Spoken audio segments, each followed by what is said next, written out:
Hello friends, welcome back to my channel. എൻ്റെ പേര് സ്മിത. ഞാനിപ്പോൾ യുകെയിലാണുള്ളത്. ഞാൻ യുകെയിലെ കുറച്ച് അപ്ഡേറ്റ്സുമായിട്ടാണ് വന്നിരിക്കുന്നത്. നിങ്ങൾ ആദ്യമായിട്ടാണ് എൻ്റെ വീഡിയോ കാണുന്നതെങ്കിൽ സബ്സ്ക്രൈബ് ചെയ്യുക. പിന്നെ തൊട്ടടുത്തുള്ള ബെൽ ഐക്കൺ കൂടി പ്രസ് ചെയ്തിട്ട് നോട്ടിഫിക്കേഷൻ ഓൾ എന്നാക്കണം. എങ്കിൽ മാത്രമേ ഞാനിടുന്ന പുതിയ വീഡിയോസ് നോട്ടിഫിക്കേഷൻ നിങ്ങൾക്ക് കറക്റ്റ് ലഭിക്കുകയുള്ളൂ. അപ്പോൾ നമുക്ക് വീഡിയോയിലേക്ക് പോകാം. ഞാൻ ഇന്ന് പറയാൻ വന്ന കാര്യമൊന്നും ഞാൻ ഓൾറെഡി മെൻഷൻ ചെയ്തു. യുകെ ഒരു സിറ്റുവേഷനെ പറ്റിയാണ്. നിങ്ങളിവിടെ അറിഞ്ഞാണ് ഇവിടെ റയോട്ട്സ് ഒക്കെ നടന്നതും ഭയങ്കര പ്രശ്നമായിരുന്നു, കുറേ പേര് ജയിലിലാക്കിയൊക്കെ. അപ്പോഴെല്ലാം നമുക്ക് കിട്ടിയ അപ്ഡേറ്റ്സ് എന്ന് പറഞ്ഞു കഴിഞ്ഞാൽ, നിങ്ങൾ ആരും പേടിക്കേണ്ട, നമ്മൾ ഇമിഗ്രൻസിൻ്റെ കൂടെയാണ്, അല്ലെങ്കിൽ നമ്മൾ പ്രൊട്ടക്റ്റ് ചെയ്യുന്ന പോലീസുകാരൊക്കെ ആയാലും കൗൺസിലിൽ നിന്നായാലും എല്ലാം പറയുന്നുണ്ട്, നിങ്ങളൊന്നും പേടിക്കേണ്ട, ഞങ്ങൾ നിങ്ങളുടെ കൂടെ ഉണ്ട്. അത് ആരാണോ യുകെയുടെ നിയമത്തിനെതിരായിട്ട് നിൽക്കുന്നത് അവരെ എല്ലാം ജയിലിലാക്കും, അല്ലെങ്കിൽ അവർക്കെതിരെ നല്ല നടപടികൾ എടുക്കും, എന്നൊക്കെ കേസ് എടുക്കും, ഫയൽ ചെയ്യും, അങ്ങനെ കുറേ കാര്യങ്ങളൊക്കെ പറഞ്ഞു. പക്ഷേ ഇപ്പോൾ ഒരു കാര്യം എന്ന് പറഞ്ഞു കഴിഞ്ഞാൽ, യുകെയിലെ ജയിലിൽ സ്ഥലമില്ല, പ്രിസണേഴ്സിനെ അക്കോമഡേറ്റ് ചെയ്യാനുള്ള സ്ഥലമില്ല. അപ്പോൾ അവർ ഇവിടെ ഉള്ള ആൾക്കാരെ, അതായത് ജയിലിൽ ഓൾറെഡി ഉള്ള ആൾക്കാരെ റിലീസ് ചെയ്യുകയാണ്. പക്ഷേ അതിൽ കുറച്ച് നല്ല കാര്യം എന്ന് പറഞ്ഞാൽ മലയാളീസൊക്കെ ഉണ്ട്. അതിൽ അവർക്കും കുറേ മലയാളീസൊക്കെ ഇറങ്ങാൻ പറ്റും. ഏകദേശം ന്യൂസിൽ BBC ന്യൂസിൽ കണ്ടിരുന്നത് ഏകദേശം 1700 പ്രിസണേഴ്സ്, മോർ ദാൻ 1700 പ്രിസണേഴ്സിനെ ഇംഗ്ലണ്ടും വെയിൽസിൽ നിന്നും അവർ റിലീസ് ചെയ്തു എന്നാണ് പറയുന്നത്. ഇതൊരു ഗവൺമെൻറ് സ്കീമാണ്. കാരണം ഓവർ ക്രൗഡിങ് ആണ്. ഏകദേശം 83,000 പേരെ അക്കോമഡേറ്റ് ചെയ്യാനുള്ള സ്ഥലമേ ഈ ജയിലുള്ളൂ. UK പോലൊരു സമ്പന്ന രാജ്യത്ത് ഇത്രയേറെ ഇമിഗ്രൻസ് വന്ന സ്ഥലത്ത് എന്താണ് അവർക്ക് പ്രിസണേഴ്സിനെ അക്കോമഡേറ്റ് ചെയ്യാൻ പറ്റുന്നില്ല എന്ന് പറയുമ്പോൾ ഉണ്ടാകുന്ന ഒരവസ്ഥ, അത് നമുക്ക് ചിന്തിക്കാൻ കഴിയാവുന്നതിലപ്പുറമാണ്. എന്ന് വെച്ച് കഴിഞ്ഞാൽ, ഇപ്പം കഞ്ചാവ് കേസിൽ പെട്ടവർ, റേപ്പ് കേസിൽ പെട്ടവർ, അങ്ങനെ കുറേ ആൾക്കാർ കാണും, ഡൊമസ്റ്റിക് വയലൻസിൽ, പിന്നെ അങ്ങനെ കുറേ ആൾക്കാർ ജയിലിലുണ്ട്. അപ്പോൾ അവരെയൊക്കെ റിലീസാക്കുക. ചിലവരുടെ കേസ് കോർട്ടിൽ നടപ്പായിട്ട് പോലും ഇല്ല, അങ്ങനെയുള്ളവരെ അവർ റിലീസാക്കുന്നുണ്ടെന്ന് കേട്ടു. അതിൽ എത്രത്തോളം ശരിയുണ്ടെന്ന് എനിക്കറിയുന്നില്ല. പക്ഷേ അങ്ങനെയുള്ളവരെ പോലും റിലീസ് ചെയ്യുന്നു എന്നാണ് പറയുന്നത്. ഇപ്പോൾ ഈ റയോട്ട്സ് നടന്ന സമയത്ത് അവർ കുറേ പേരെ കേസെടുത്ത് കസ്റ്റഡിയിലാക്കിയിട്ടുണ്ടായിരുന്നു, ജയിലിലാക്കിയിട്ടുണ്ടായിരുന്നു. പക്ഷേ അപ്പം ഇപ്പോൾ സ്ഥലമില്ലാതെ ഈ ആൾക്കാരെയൊക്കെ അവരെവിടെ കൊണ്ടിടുന്നതെന്ന് എനിക്ക് അറിഞ്ഞുകൂടാ. അപ്പം അതൊരു ചോദ്യചിഹ്നമായിട്ടിരിക്കുന്നു. അവരെയൊക്കെ റിലീസാക്കുമ്പം നമ്മളെപ്പോലുള്ളവർക്ക് വീണ്ടും ഇവിടെ ബുദ്ധിമുട്ടാവുകയാണ്. പിന്നെ ഈ മോഷണം അല്ലെങ്കിൽ അങ്ങനെയുള്ള കാര്യങ്ങൾ, ഇപ്പോൾ കുറേ വീഡിയോസ് നിങ്ങൾ ട്രോളായിട്ടും ഒക്കെ കണ്ടു കാണും. യുകെയിലെ കാര്യങ്ങൾ, ലണ്ടനിലാണെങ്കിലും കുറേ ഏരിയാസിൽ നമ്മൾ ഫോൺ പിടിച്ചുകൊണ്ട് പോകാൻ നടക്കാൻ പറ്റത്തില്ല. ഫോണ് തട്ടിപ്പറിച്ചുകൊണ്ട് പോവുക. എവിടെ നമ്മൾ പൊതുവഴി കൂടെ നടക്കുമ്പം സൈക്കിളിലോ അല്ലെങ്കിൽ സ്കൂട്ടറിലോ അല്ലെങ്കിൽ ബൈക്കിലോ ഒക്കെ വന്ന് ഫോൺ തട്ടിയെടുത്തുകൊണ്ട് പോകും. നടന്നു വന്നും ഫോൺ തട്ടിയെടുത്തുകൊണ്ട് പോകുന്നുണ്ട്. അവർക്കിപ്പോൾ ഒരു വലിയ പേടിയൊന്നുമില്ല. ഏഷ്യൻസ് ഓവർ ക്രൗഡഡ് ആയിട്ടുള്ള സ്ഥലങ്ങളിലാണെങ്കിൽ നമ്മളൊക്കെ ഗോൾഡ് ഉപയോഗിക്കുന്നത് അവർക്കറിയാം. അങ്ങനെയും നടക്കുന്നുണ്ട്. ഗോൾഡൊക്കെ തട്ടിക്കൊണ്ട് പോവുകയും മോഷണ ശ്രമം നടക്കുകയൊക്കെ ചെയ്യുന്നുണ്ട്. അതിൻ്റെ കൂടെ നമ്മളെ ഉപദ്രവിക്കുകയും ചെയ്യും അവർ, നമ്മളെ എതിർക്കാൻ നോക്കിക്കഴിഞ്ഞാൽ. അപ്പം നമ്മളിപ്പം പോലീസിൽ കംപ്ലയിൻറ്റ് ചെയ്യുകയാണെങ്കിൽ അവർ പറയുന്നത് ഇൻഷുറൻസ് കമ്പനിയായിട്ട് ബന്ധപ്പെട്ട്, അവർ വലിയ ഇതിൽ നമ്മളെ എൻകറേജ് ചെയ്യുന്നില്ല കേസ് ഫയൽ ചെയ്യാനൊന്നും. എൻ്റെ മെയിൻ റീസൺ അവർക്ക് ആൾക്കാരെ, ഈ പ്രിസണേഴ്സിനെ അക്കോമഡേറ്റ് ചെയ്യാനുള്ള കപ്പാസിറ്റി കുറവായിട്ടായിരിക്കും. എൻ്റെ ഹസ്ബൻഡ് ഫ്രണ്ട് പറഞ്ഞായിരുന്നു, അവരുടെ വീട്ടിൽ കള്ളം കയറിയിട്ട് ഓൾമോസ്റ്റ് അവരുടെ സാധനങ്ങളെല്ലാം എടുത്തുകൊണ്ട് പോയി. അവർ നാട്ടിൽ പോയ സമയത്തായിരുന്നു കേട്ടോ. അവരുടെ വിളക്കൊക്കെ എടുത്തുകൊണ്ട് പോയി, സ്വർണ്ണമാണെന്ന് കരുതിക്കൊണ്ടായിരിക്കും. അതൊരു പോലീസിൽ കംപ്ലയിൻറ്റ് ചെയ്ത് വലിയ കാര്യമൊന്നും ഉണ്ടായില്ല അവർ. അപ്പം ചുരുക്കി പറഞ്ഞു കഴിഞ്ഞാൽ, നമ്മൾ ഇൻഷുറൻസ് എല്ലാത്തിനും എടുക്കണം, എല്ലാ ഫോണിനായാലും. അതുപോലെ വണ്ടി മോഷണം നല്ല പോലെ ഉണ്ട്. ഒരുപാട് പേരുടെ വണ്ടി, ഞങ്ങൾക്ക് അറിയാവുന്ന ഞങ്ങളുടെ ഒരു ഫ്രണ്ടിൻ്റെ വാന് മോഷ്ടിച്ചുകൊണ്ട് പോയി. അപ്പം അത് നമുക്ക് വലിയ കാര്യമൊന്നും അതിലൊന്നും ചെയ്യാൻ പറ്റത്തില്ല. പോലീസിൽ ഒരു കേസ് നമ്മൾ ഫയൽ ചെയ്യും. അവരൊരു കേസ് ഫയൽ ഇത്ര എന്ന് പറഞ്ഞൊരു നമ്പർ നമുക്ക് തരും, നമ്മുടെ കേസ് രജിസ്റ്റർ ആയെന്നും പറഞ്ഞുകൊണ്ട് വരും. പിന്നെ അതിനെപ്പറ്റി വലിയ അപ്ഡേറ്റ് ഒന്നും കാണില്ല. പിന്നെ അവർ പറയുന്നത് ഇൻഷുറൻസ് കമ്പനിയുമായിട്ട് ബന്ധപ്പെടാൻ. ഇപ്പോൾ ചുരുക്കി പറഞ്ഞാൽ, എന്തിനും നമ്മൾ ഇൻഷുറൻസ് എടുത്ത് യുകെയിൽ ജീവിക്കേണ്ട ഒരവസ്ഥയാണ് ഇപ്പോൾ കണ്ടുവരുന്നത്. അപ്പം ഇതുപോലുള്ളൊരു രാജ്യത്ത് നമ്മൾ സെക്യൂർ ആൻഡ് സേഫ് ആണെന്ന് പറയുമ്പം ഇവിടെയും പ്രശ്നങ്ങളുണ്ട്. ഇവിടെയും നിങ്ങൾ റയോട്ട്സ് ഒക്കെ TV യിൽ നല്ലപോലെ കണ്ടു കാണും. ഞങ്ങളിവിടെ അറിയുന്നതിന് മുമ്പേ നാട്ടിലെല്ലാവരും അറിഞ്ഞു. നാട്ടിൽ നിന്ന് നമ്മളെ ഇങ്ങോട്ട് വിളിച്ചിട്ട് നിങ്ങൾ സേഫ് അല്ലേ എന്നൊക്കെ ചോദിച്ചു, ആ ഒരു അവസ്ഥ കണ്ടിട്ട്. അപ്പോൾ അതുപോലെ ഇവിടെയൊക്കെ കുറേ പ്രശ്നങ്ങളുണ്ടായിരുന്നു. ഒരു ദിവസം ഞങ്ങളെ ജോലി സ്ഥലത്തുനിന്ന് നേരത്തെ വിട്ടു. നമ്മൾ വീട്ടിൽ തന്നെ ഇരിക്കുമായിരുന്നു ഒരു ദിവസം പേടിച്ചിട്ട്.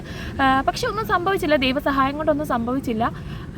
പിന്നെ നിങ്ങൾ ചോദിക്കും, എന്തിനാണ് ഇത്രയും പേടിച്ച് കാര്യങ്ങളായിട്ട് നിൽക്കുന്നതെന്ന്. നമ്മുടെ ലൈഫ്, നമ്മൾ കാശ് മുടക്കി വന്നു, അപ്പോൾ നമ്മൾ അതിനു വേണ്ടിയാണ് നമ്മളിവിടെ നിൽക്കുന്നത്. നിങ്ങൾക്ക് ചിലവർക്ക് പറഞ്ഞാൽ അത് മനസ്സിലാവും, ഇവിടെ നിൽക്കുന്നവർക്ക് മോസ്റ്റ്ലി അത് മനസ്സിലാവും, ചിലവർക്ക് പിന്നെ മനസ്സിലാകത്തില്ല. പിന്നെ നാട്ടിൽ ഇങ്ങനത്തെ പ്രശ്നങ്ങളില്ലെന്ന് വെച്ചാൽ നാട്ടിലും ഇങ്ങനത്തെ പ്രശ്നങ്ങളുണ്ട്.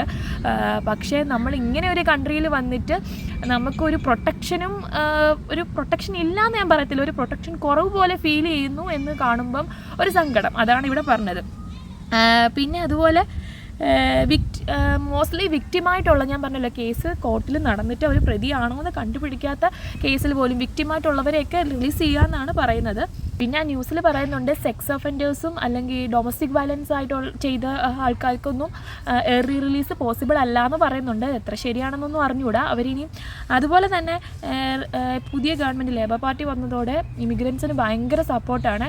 ഋഷി സുനക് കുറേ ഇമിഗ്രൻസ് കൺട്രോൾ മെഷേഴ്സൊക്കെ എടുത്തായിരുന്നു. പക്ഷേ പുള്ളി പോയതിന് ശേഷം വന്ന ലേബർ പാർട്ടി അവർ ഇപ്പം എല്ലാം ലക്സ്യൂറിയസ് ലൈഫാണ് ഇരിക്കുന്നത് അസൈലം സീക്കേഴ്സിന് കൊടുക്കുന്നത്. ഏകദേശം 1 ലക്ഷം പേർക്കോളം അഭയാർത്ഥികളായിട്ടുള്ള പേപ്പർ വർക്ക്സ് ഒക്കെ നടക്കുകയാണ്. എന്താ ലീഗലായിട്ട് അവർക്ക് ഇവിടെ നിൽക്കാം എന്നുള്ള പേപ്പർ വർക്ക്സ് നടക്കുകയാണ്.